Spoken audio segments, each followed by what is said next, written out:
Shalom and welcome to this edition of Revealing the Truth, where we cover the headlines, the heartlines, and biblical truth. I'm your host, the Reverend Rabbi Eric Walker, and the author of the #1 best-selling messianic title, The 7 Laws of Abundant Living, Lessons Learned from the Tree of Life, released last week and still maintaining its #1 new release status. Excited about the new project, but today is the Cheryl Chumley Hour, and we are delighted to welcome Cheryl Chumley, who is the online opinion editor for the Washington Times and author of 2 stunning books. If you haven't read them, you need to. The Devil in D.C., Winning Back the Country from the Beast in Washington, and Police State USA, How Orwell's Nightmare is Becoming Our Reality. Cheryl Chumley, welcome to the program. Hey, thanks for having me. It's great to be here. And congratulations on your book. Great news. Thank you so much. Thank you. Exciting times. You know, in the publishing world, you never know. It truly, there's every day 8 million titles on Amazon are ranked. And when you come out in a category as anything in a category, let alone as a #1 bestseller in a category, people have no idea. It's not just the PR of it; it's the fact that people accepted the concept and bought into it. And so, you know, I'm touched by it because it is a Bible study. It's a not a work of fiction. It's hardcore Bible. But what is it? Just in quickly, what is it about? Well, it's called Lessons from the Tree of Life. It takes the 7 elements that contribute to a tree. You start with the ground, then you have the roots, the seed, you have the bark, you have the trunk, you have the branches, and you have the fruit. Well, each one of those in the natural has a tremendous supernatural connection to tons of scripture. And so imagine a message about dirt. Well, you know, if you saw on the church sign, this coming Sunday, come here all about dirt. Okay? But yet the ground became so important that it's exactly what Joshua and Caleb's report was about the ground. It was about the dirt. It was about, that's what sustains life. And so it takes you on this journey, that the dirt being a metaphor for our hearts, what we plant in our hearts, the fertile ground, whether it's unfertile. It takes you through the parables. It takes you from the tree of life in the Garden of Eden. And, you know, the question asked is, if the Garden of Eden is so important to God that we sin, got kicked out of it, why don't we ever talk about it? We never discuss the Garden of Eden and the Tree of Life. Then we come to the book of Revelation at the very end, and what do we see growing right there on the river of life is the Tree of Life. Well, if it's at the beginning and it's at the end, there must be a pathway and a message. In some way, God wants us to connect those dots. So this does, using the natural lessons from the tree and taking you through each aspect of it, and then evaluating. Is your heart fertile? Are you planting the right seeds? What is your harvest? If you're not growing in the natural, you're dying. I have 2 plants on my desk. I don't have a green thumb. My mother sent me a plant that when we moved into the new studio, and all you do is add a cup of water to the top of it, and it's supposed to trickle its way down and feed it. And I did all that, and I did it for a year, and the plant's as dead as it can possibly be. The other one, I just tossed water on, and it's growing like crazy. You know, if you're not growing, you're dying. And as a society, if we're not growing in the right direction, we're dying. And so the message is kind of a self-evaluation. Take a look at your own life. If you don't like what you see, if you don't like the tree that's planted in front of you, if you don't like the fruit that you're bearing, if you don't like the relationships you have, if you're not, and everybody's saying, oh, well, so-and-so needs to change, and this person needs to change, John McCain needs to change, Donald Trump needs to change, all these people need to change. No, doesn't work that way. God is the changer. Okay? So the only one we can work on is ourselves. If there's going to be change, let it begin with me. So it's a self-examination, kind of a little journey through some of the lessons that I learned, being kind of like the batting practice for life, feeling that I was the ball that was being sent out of the machine, and just I was whacked into this corner and I was a strikeout and that. But some of the very hard lessons that I learned that made me realize that God uses things of the natural to reveal supernatural truth. And in this case, it's a simple matter of a tree, just a tree. And so it's lessons learned from the tree of life. It kind of reminds me of how Jesus in the Bible taught in parables, taking a very simple topic and then, adding in all the biblical explanations, biblical premises, self-reflections that we're supposed to look at. I mean, it sounds interesting that way, that it mirrors what Jesus would teach by way of parable. Well, I don't know if you intended that or not, but that's what came to my mind. Well, not only did I intend it, but actually it started because God gave me a parable. Excellent. It all started with a parable that was just so stunning to me that I had never, I was raised in Judaism, so I heard parables all the time. I was taught in parables, and God literally gave me a parable that then grew into a sermon series. And the parable was, the children of the kingdom of God are like the trees where the seasons change the outward appearance, but the root never changes. Right. In its season, people gaze upon the buds and marvel at the branches. In its season, the colors like Joseph's robes burst forth, and people stand in awe. And winter comes, and the trees shed their beautiful leaves, and their outward appearance becomes bleak and barren. There's no longer any interest in the tree. But beneath the surface, the root grows deeper, yet no one sees.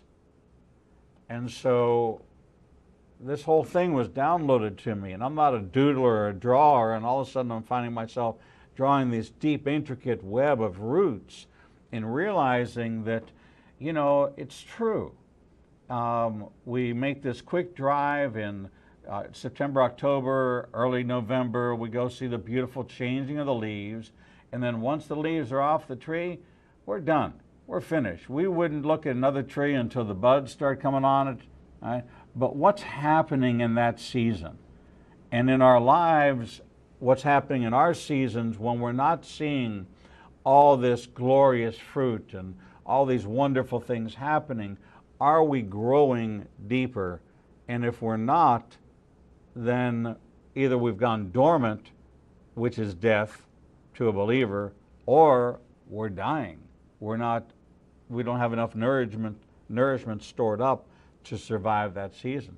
So yeah, it grew out of a parable and into 7 key areas, and then 7 lessons within each one of those key areas that was exciting. But back to our guest, Cheryl Chumley. That's enough about me.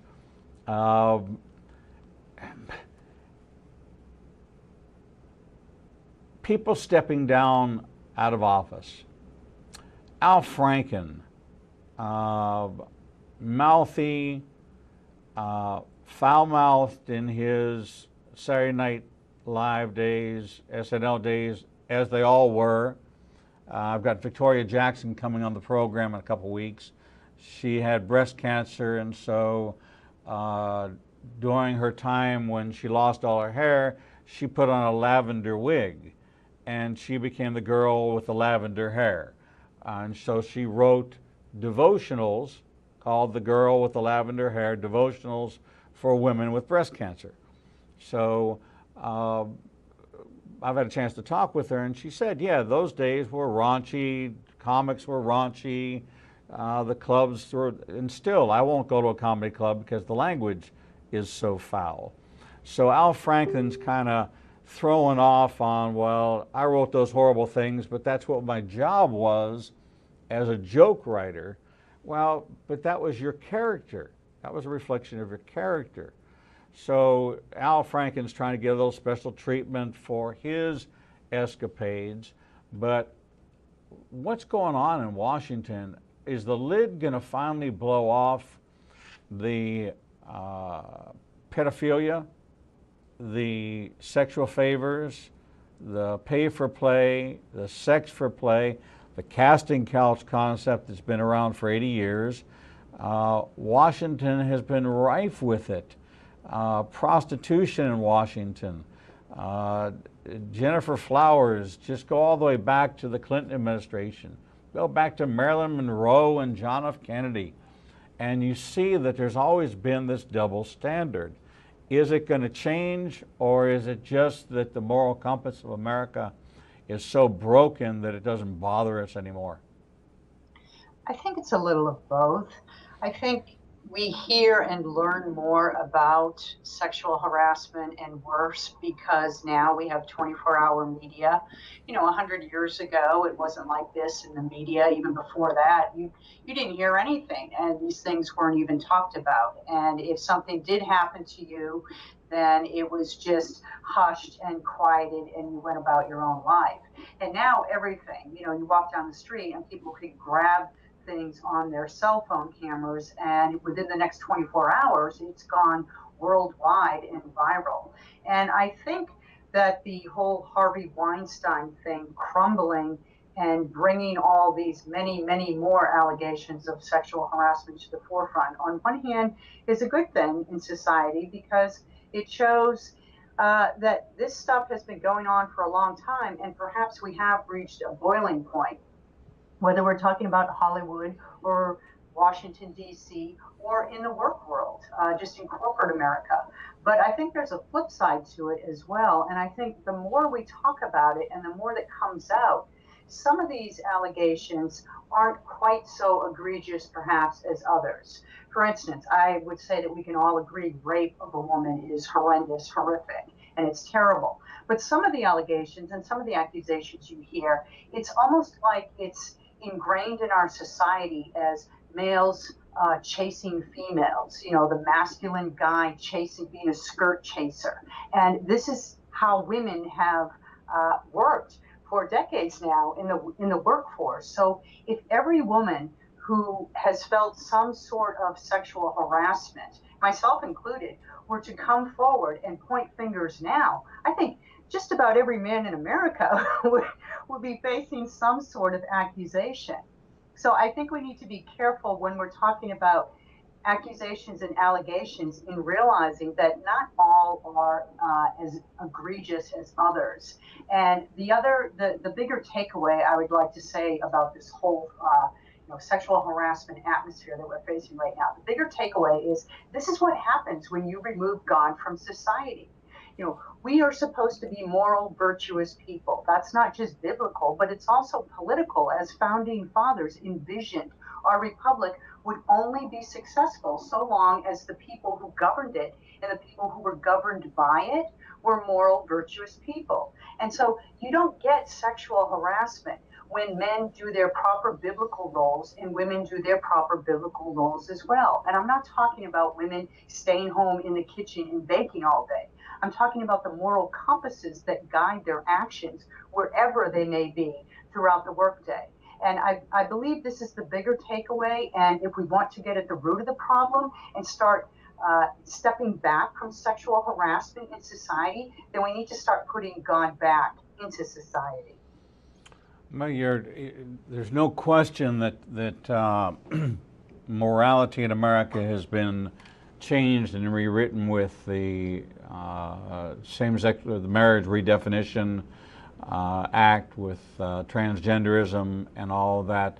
But even going back to code of conduct in the military, and you were in the military, and you were a woman at a time early on in this new army, this new military, that females were now taking a role and volunteering, and you enlisted. You were somebody that wanted to serve your nation, and you did so. Did you find that that was challenging? Because I came out of corporate America, and I saw what went on. I saw industries where affairs are the norm. I didn't stay, and this was a huge issue. I refused to stay at the same hotels as my female employees. I was the travel department nightmare for Hewlett-Packard because I refused. I said, I will not come down in the same elevator from an upper floor with a female subordinate for the fear of the appearance that I must have been up in her room. And so I stayed at different hotels. Now, does that seem extreme? It was the appearance of wrongdoing. I had a moral compass, and the book of Romans says to shun the appearance of all wrongdoing. So I did that. I had my offices videotaped. I had video cameras in my office so that I couldn't be accused. And it wasn't that I wasn't accused, but when the accusation came, I didn't have to say, I deny this, I deny that. I say, go to the tape. There's a third-party security company. They monitor this. They'll tell you whether or not it shows at this hour, at this time, if that's what took place or not. These are all time-stamped and archived. If you live in a glass house, you have to be prepared that people are going to throw stones. So you do what you do. We video every time I teach, preach, or am out there. Jason is the most faithful videographer and producer. He doesn't let me go out and says, don't let me not have a camera, don't let me not have a recording, so that you can't be quoted as saying something, because here's the recording. Here's what you said. They can say they thought you said this, and all we say is go back to the tape. That's why we have 11 years worth of archives, over 1,000 hours of material archived on our website. You can go back and hear what I had to say. Right, wrong, or indifferent, this is what I said at that time. It's quoted. But you were in the military. What did you see as a female enlisted woman in a man's army? And in a mostly male-dominated MOS. I was a tank track repairer. In other words, I was a diesel mechanic, and that was dominated by males. Well, there was a lot of sexual harassment that went on in the Army, to put it bluntly. But I think most of your viewers know this. I think most of them will remember Tailhook, that famous Navy incident where those women in the hotel room were subjected to unwanted touching and jeering as they walked down the hallways of the hotel. It's not really a shock that the military has a lot of sexual harassment in it. But what may come as a surprise is I actually think that there's not so much sexual harassment as there is both sides are looking for those types of interactions. Now, when I joined the military, it was 1991, so it's been quite a long time. But when I joined, when I was in processing,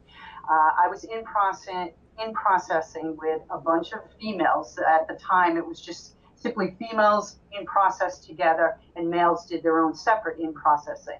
But say there were 20 females I was with, maybe there were 18, maybe give or take a few, but let's just put the number at 20.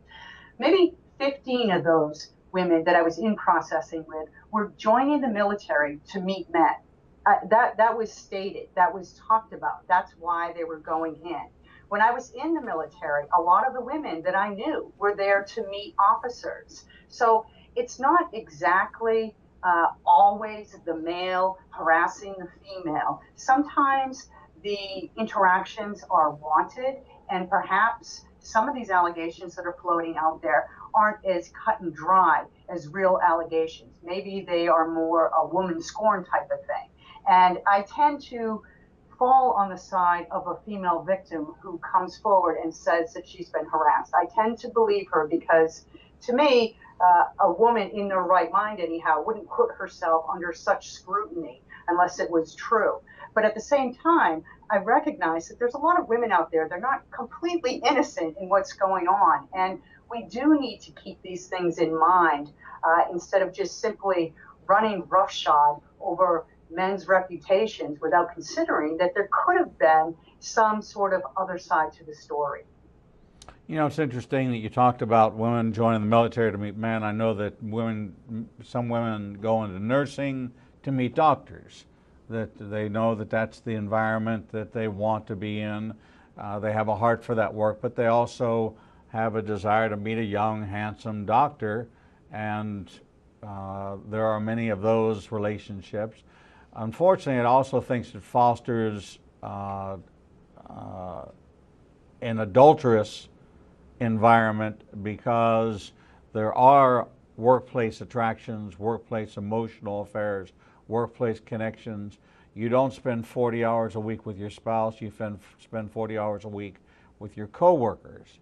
And so there's a certain depth of relationship, unless there's clear boundaries drawn, it becomes very difficult. It kind of brings us to a local issue, and that is the Roy Moore debate that's going on. And after 40 years of public service, after 8 elections, and after this career, all of a sudden these allegations are coming out 30 days prior to a highly contested, highly pivotal election here in the state of Alabama. We're at the time for our break. When we come back, I want to pick that up with you and get some of your insights on that Roy Moore situation. Talk about whether or not the country needs a new set of morality standards for conduct, code of conduct, and this slush fund that's been used to cover up. Should that be exposed? When will that be exposed? And should those players step down? We're talking with Cheryl Chumley, author of Police State USA and Devil in D.C., both incredible insight into exactly what Cheryl said several years ago was going to happen today is happening today. But there's a message of hope. We can take the country back by putting God back into the equation. We'll hear more about that and more when we return. We'll be right back. Shalom. I'm the Reverend Rabbi Eric Walker, Executive Director of Igniting a Nation and host of the daily TV program Revealing the Truth, seen live every Monday through Friday from 9 a.m. to 1 p.m. Central Standard Time at www.ianbn.com, and then replayed throughout the day and night via our website. All of our segments can be seen on the Igniting a Nation YouTube channel. Since our launch in January of this year, we've expanded our global reach to over 54 countries with a social media following of over 125,000. Our commitment is to bring you the most in-depth interviews with authors, subject matter experts, and thought leaders from around the world. We have interviewed guests from Israel, Brazil, England, India, and all across North America. All of our authors are featured on the Books and Media page on our website, www.ianbn.com. There you can find a direct link to the book you want to order, and we receive a small commission directly from Amazon. There is no cost to you for this service. In addition to our daily teachings and interviews, we make available to you the archive of all of the interviews on our YouTube, Facebook, Twitter, and Instagram channels. Our live program is available from our homepage, and there is never a charge to you for any of this access. We made the decision long ago that we would remain a commercial-free resource that would not be influenced by any pressure from any outside company. There are only two ways that we are able to continue to operate this ministry and provide you with the only live 4-hour daily Christian television talk show program. The first is through your support and tax-deductible contributions to Igniting a Nation. These can be made directly through the donate button on the website or sent through the mail to Igniting a Nation, 2700 Corporate Drive, Suite 120, Birmingham, Alabama, 35242. The other way we support the program is by offering you a unique opportunity to have access to over 10 years worth of teachings on a subscription basis. The teaching archives contains all of my prior sermons, Torah studies, prophecy in the news videos, and much more for the low subscription price of $5 per month. This subscription grants you unlimited access to over 800 hours of content not available elsewhere and is updated weekly with the most current prophecy classes. In addition to 20 hours of original TV programming each weekday, we invite you to join us live every Monday, Tuesday, and Thursday evenings for our Prophecy in the News classes. The times and locations are listed on our events page on the website www.ianbn.com. Every day, you and I are faced with the challenge of where we will go to hear the truth. We are committed to bring you the only program of its kind that covers the headlines, the heartlines, and biblical truth. We cannot do this without your support. Since we launched on January 5th, 2017, we have aired over 300 individual teachings, interviews, and commentaries not available anywhere else. We are now working side by side with almost every major Christian publishing house to bring you the most in-depth feature interviews possible. Our 1-hour features address every subject that affects the believer's life. We are hearing of salvations from the Middle East, Africa, and all across the United States. Lives are being changed every day, and we have only just begun. Our mission is to become your trusted resource and grant you access to the people, tools, and information you need to grow in your relationship with the Lord. You can help us by liking us on social media and through your financial support. We know you have many choices in who you support, but we are prayerfully asking you to consider helping us keep revealing the truth, true to our calling, to cover the headlines, the heartlines, and biblical truth like no other program available. Donate today and help us bring the message to the four corners of the earth. Visit www.ianbn.com and donate, buy a book, or subscribe to our teaching archives. Without you, we do not exist.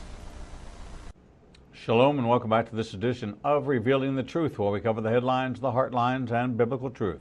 I'm your host, the Reverend Rabbi Eric Walker, and we welcome you to this extra edition of the Cheryl Chumley Hour, or the second half of the Cheryl Chumley Hour, hosted by Cheryl Chumley, Washington Times online opinion editor and author of Police State USA and Devil in D.C. Cheryl, welcome back to the program.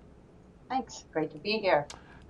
When we went to break, we were talking about people's history.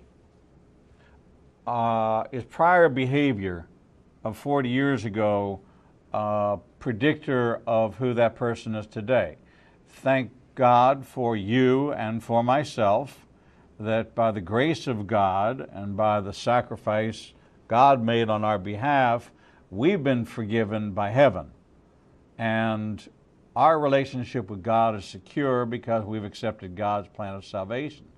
But that by no means puts an eraser on the pencil of our lives and undoes, unravels, and erases our prior behavior. So in the case of a Roy Moore, in the case of an Al Franken, one's a seated senator, one is a candidate for senator. And you came out early on when the implications were first voiced about Judge Roy Moore that he should step down because of character. His moral character was brought into question from an activity of an older gentleman and an underage girl. Where do you sit on that issue now?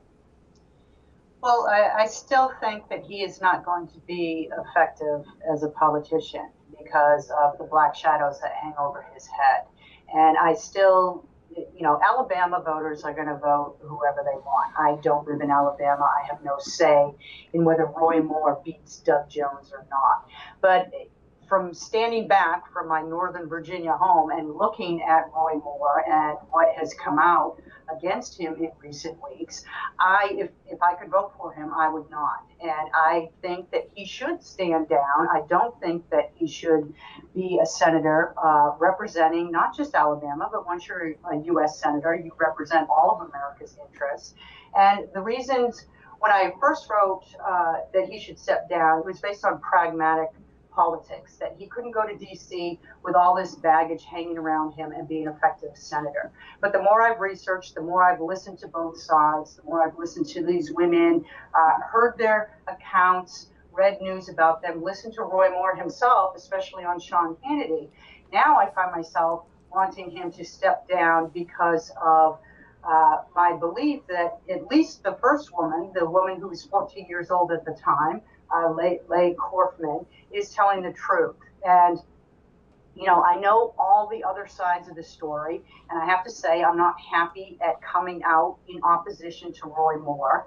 Way back, I was a Roy Moore fan when I knew little about his, his background. I love the fact that he stood strong for the Ten Commandments. I love the fact that he fought the highest court in the land over gay marriage. And I just think he's the type of guy that we want in Washington, D.C. But when you've got a credible, case of a woman coming forward and saying that she was molested by this guy at the age of 14, you can take one incident like this and dismiss it. But the more you read, and I wish everybody would read and research and form their own opinion on this instead of just going by the headlines. But in my case, the more I read, the more I've learned, the more, outraged I am at what I believe to have been his behavior. And I know this is not a court of law and he hasn't been convicted of anything. So, of course, he has a right to run. This is just my single opinion that I think his character discounts him from being an effective senator. It's interesting. 2 weeks ago, we had a guest on the program, and we were talking about molestations, pedophiles, people who exhibit this ongoing behavior. And the question I ask is, in your studies and history and experience in the panels and the universities and the other people you associate with, is this a singular event? And he said no. In 99.9% of the cases, it's not a singular event. It is a pattern of behavior that travels with somebody all their life. They are a pedophile. It is something that it just doesn't happen one time. It happens a recurring time. So when the claims came out, I started to watch for frequency and pattern and consistency. That if it was a one person came out and said one time it happened, there's a possibility, error in judgment, bad timing, whatever you might call it, but is there a pattern of behavior? Now we're looking at attacking the credibility of the witnesses. Some have been found to be credible, some have been found to be uncredible, others have been found to be questionable. I know that the Democratic candidate is in favor of murder, full-term abortion, that's murder. So now what do? You're faced with a candidate who says, I'm in favor of murder. Full-term abortion this is a viable child and you're taking that life, that's murder. Or someone who had a 40-year ago error in judgment and did something he shouldn't do. Then we have the photographic evidence of a standing senator. We have the photographic evidence of a standing congressman who stepped down, just today announced that they were leaving. Now you're having more and more people. Are we applying standards? Have we created standards? Do we have standards? Are these isolated cases? Are we an innocent until proven guilty unless it involves these categories? I get such a confusing message from the media in regards to this, and we have a responsibility to help shape a moral platform, if you will. I guess the Clintons destroyed any semblance of a moral platform that said that if you're going to run for office, you need to be squeaky clean. What do we do today? How do we judge today? But I don't think the morals have changed. You know, the Bible still says what we're to look for in our leaders and our candidates and so forth. I think there's a little bit of a danger when we compare apples to oranges. For instance, Bill Clinton was pretty vicious in his treatment of women. You know, Juanita Broderick has claimed for how many years now that she was physically raped by this man. Her story has not changed. And there have been other women in Clinton's life to come forward and express similar attacks, not as egregious as rape, but enough to paint a picture, a portrait of Bill Clinton as a sexual predator. Al Franken, with the photo, that's definite, you know, you've got it right in front of you. You see what he's doing. And he's apologized, though he also says that he can't remember. Now, that's not the same as rape. And I don't think it's the same as touching a 14-year-old in a sexual manner when you're an adult male. So I think we need to just keep the apples and oranges comparisons to the side and look at each case individually. And certainly what John Conyers was alleged to have done is not the same as a rape of Juanita Broderick. So there's some differences here that need to be taken into account. You know, Alabama has a tough decision to make. This is true. You laid it out perfectly. You got a guy on one side who's got all these dark shadows over his head, but the guy on the other side of the aisle is certainly nothing to cheer about. Not just because he favors partial birth abortion, but because he's a Democrat who's a leftist loon, and he's everything that we voted against in terms of bringing Donald Trump into office. So it's a difficult case, but honestly, it's one we brought on ourselves as Americans. We allow these things to go forward, and we don't put a stop to it when we know about them. You know, we could have made a case with Bill Clinton, a zero tolerance type policy, and yet we chose not to. And some of these women's rights groups are one of the worst offenders when it comes to defending, sexual harassers when it's a Democrat, but coming out in full force when it's a Republican. So there's a lot of hypocrisy going on too. You know, if we want to talk about Roy Moore, I say we just look at Roy Moore as one case and not go comparing it. Well, the Democrats let Bill Clinton get away with this, and the Republicans let so-and-so. I say we just look at Roy Moore for that case alone and deal with it. And then maybe we can start having more of a zero tolerance policy as a nation when more of these allegations surface, because there are a lot more are on their way. Well, they are on their way. Now, we've discovered during this period of time with the Al Frankens and the Conleys that there is a fund that Washington has had in place to pay off claims to the tune of several hundred a year against sitting senators or congressmen to keep their stories, to buy off the accuser. But if you're buying off an accuser, do we know if there was an investigation to find out whether or not the accusation was accurate? If the accusation was accurate, then why didn't we bring charges against the sitting senator, sitting congressman, on ethics violations, and why wasn't that made public? So now we have this, we know it's a swamp, we've always known it's a swamp, and now we're beginning to identify swampy things that are taking place in Washington. And I can imagine that the FOIA filings that are going to be going on this coming week with all the organizations that are trying to uncover all this, they have to ask the question, you cannot be trusted. You've been covering up for each other for all this time. We need to do something about this. Who's responsible for that oversight? Is that the House Ethics Committee? Is there some, I mean, these are actionable employment violations. These are sexual harassment under EEOC.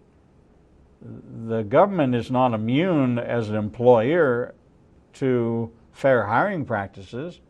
They're not immune as an employer to fair treatment, to equal pay for equal work. They're not allowed to discriminate against gays, lesbians, transgenders, blacks, whites. But how is it that they've had this cover-up system in place that had to be voted upon? There had to be an appropriation made to fund this. How did this happen, Cheryl?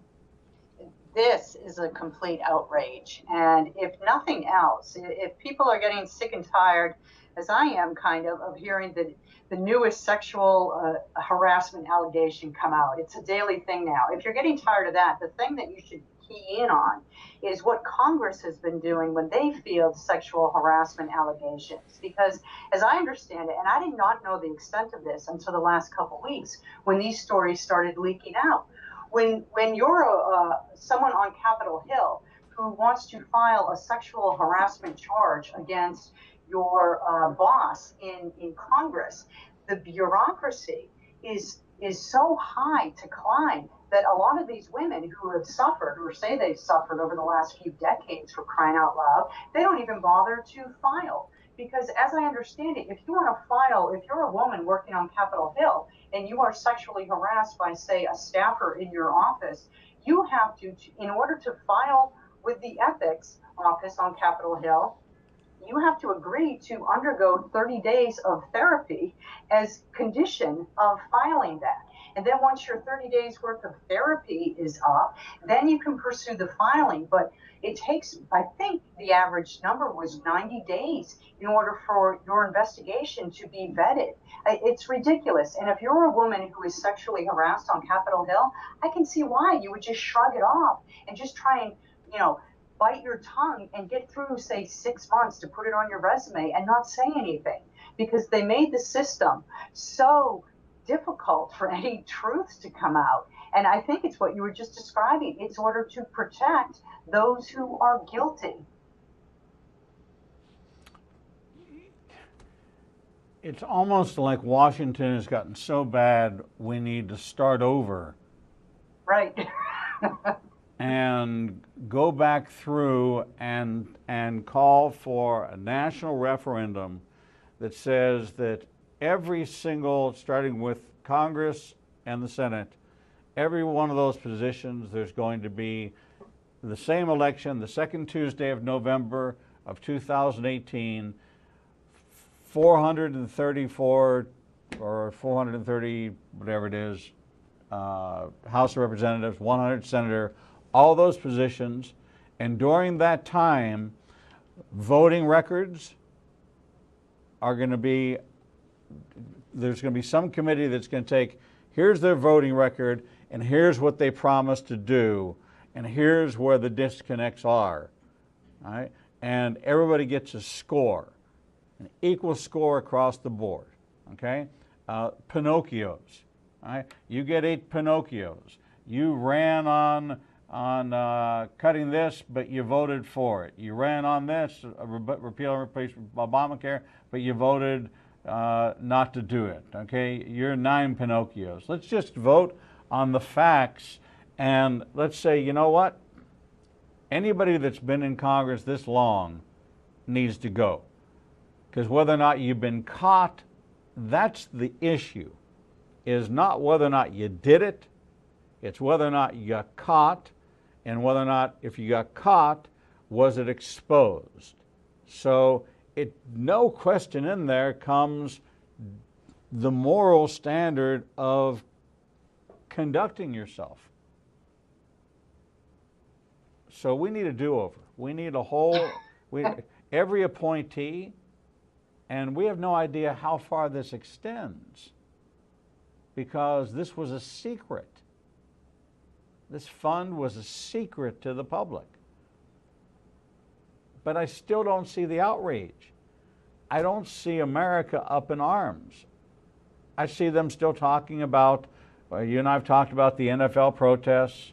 I wrote an op-ed on it about Black Lives Matter. You know, I said, I've never once said Gentile lives or Gentile privilege. I'm one of 14 million people in the world. If anybody could complain about persecution, it would be the Jews. Have I ever once said, boy, I didn't get that job because of Gentile privilege? You know, why don't I start a Gentile privilege movement? Jews' lives matters. And all of a sudden, and Gentile lives don't. You know, and so let's start giving. It's just absurd to me. The casting couch is absurd to me.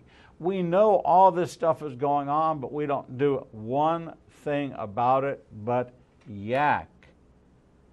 And even you and I, who discuss these things and bring them out in the open and take the time to write opinions and then send them out there. You know, I sent mine to the editor of the Washington Times. It was the shock and awe story about the casting couch, and said, you know what? Hollywood's not responsible. We are. We let this happen. We let 80 years go by, and we as the church, we as conservative Christians, we as conservative Americans, never once said one word about the casting couch. Every mother, every father has a responsibility to tell their child the truth about Hollywood and what goes on in the acting world on Broadway, of what people have to do to get parts, what people have to do to get parts on TV shows, and what a corrupt industry it's become. Yes, there are great parts of it, and we've interviewed wonderful people out of the faith-based movie industry, but yet there's no outrage. What outrages Americans? Yeah, it's true. You know, I guess you could say it's the holiday season, so everybody's distracted, but that is certainly not the case because this has been going on for a very long time. But, you know, it's false gods is what it is. People are willing. I was listening to you about what you were just saying about Hollywood, and what came to mind is it's a lot of these parents pushing their kids, you know, to go for that fame, go for that fortune. It's the false god of money and fame and power and influence. And, you know, you always want to climb for something more ambition. And look at what we have now. We have people that they take little selfies of themselves. And this is the society we live in, that we're so self-centered that we think people want to know what we're doing at every second of the day. We have to throw it out there on Twitter and Facebook. And, you know, we have the Kardashians family as our cultural gods, and we look at the sports world, and we've got women beaters and drug users, and, you know, Capitol Hill is the same cesspool. So it all comes back to the morals and values that guide our country, our moral compass, and where that goes back to is God. And I just, you know, it's a simple concept, but people refuse to live it out because it's the pursuit day after day of false gods and false fulfillment. You are exactly right. We've created this environment, and we have programs, dance moms, model moms. We've created this imagery, and role model wise, we don't have this kind of role model. We're more electronics, we're more, our kids are more engaged in social media and the texting world. It's just become issues like this scandal. This was a scandal. This was this slush fund of millions of dollars of government money, taxpayer money being paid as hush money, is like a Watergate. It's the equivalent of the height of corruption and the sanctioning of corruption by the entirety of the House of Representatives and the United States Senate. And there's nobody outraged. There's no Woodward and Bernstein to blow the lid off this thing and have this national crisis that says, all right, if you as a senator from this state or you as a congressman from this state, if your name is on this list, we demand your immediate resignation. Period. End of report. We demand an immediate resignation. But nothing seems to be happening. And it's not a top-down. It's not a it's not the office of the president. This is the legislative branch of government, which is corrupt. I know the FBI is corrupt. I know that the CIA has become a byword. If we can't do anything with the North Korean regime, we have an intelligence agency that has lost 25 years of traction in the world of spydom. When we're dependent upon Mossad and Chinese intelligence because we don't have an effective intelligence enough, we let it erode for 25 years to where we used negotiations. We don't have one piece of actionable intelligence out of the CIA. As a matter of fact, our CIA is so depleted in the world that we're like behind Mossad, we're behind MI6, we're behind all of the other institutions in the world from an intelligence gathering standpoint. Our operatives became mules for drugs. They got infiltrated, they got the good life, they set aside enough money, and they disappeared. Where is our intelligence community? Yeah, now that's not just a shame, that's a real danger to America's future. And it's true, we put more intelligence into things like Fast and Furious, which are largely political programs, than we do in putting intelligence in, well, at least it seems to the layman in America, putting intelligence into enemy and regime nations that seek to do harm, real harm to America. And it's true. And the CIA has taken a lot of hits lately as being ineffective where it matters, but very effective where they're not even supposed to be. For instance, looking and surveilling American citizens. And the FBI, if you ask the average American citizen if they thought the FBI was more political or non-biased law enforcement as they're supposed to be, I would guess that the vast majority would say political. And I think we have a lot of the previous White House to thank for this politicizing of our intelligence and law enforcement people. And I think Donald Trump is in a good position to do something about this, but he's not working quickly enough to my taste to bringing to the forefront the real powers that our intelligence and law enforcement agencies should have. Well, I completely agree with you, and unfortunately we've run out of time. But the good news is we would normally be with you on December 25th, but of course that's Christmas Day. We're on hiatus. We're going to have you back on December the 21st at 11 o'clock. And by that time, we will have had 30 more days closer to see about this Mueller investigation, to see about this corruption issue. We'll have the election results from the senatorial race, which is on December the 12th. We'll have a lot more insight into this Russia investigation. We'll see whether or not there's been a special prosecutor over Uranium One. We're going to find out whether or not this administration has the chutzpah to take on the Clinton Foundation and the Clintons and finally have this reality that maybe one day handcuffs would be on the hands of Hillary and Bill Clinton. Cheryl Chumley, thank you as always for a sterling conversation, a delightful time with you. We're so glad you had a great Thanksgiving, and of course we wish every blessing to you and your family. We will see you back here on December the 21st at 11 o'clock a.m. Central Time for the Cheryl Chumley Hour. In the meantime, get a copy of Police State USA and The Devil in D.C. and find out what's really happening in Washington and how this has been foretold, because this is a pattern, and patterns have a way of repeating themselves, and Cheryl has tapped into that. Cheryl Chumley, thanks so much for being with us here on Revealing the Truth. God bless you. God bless. We're going to take a short break, and when we come back, we'll bring you the next edition of Revealing the Truth.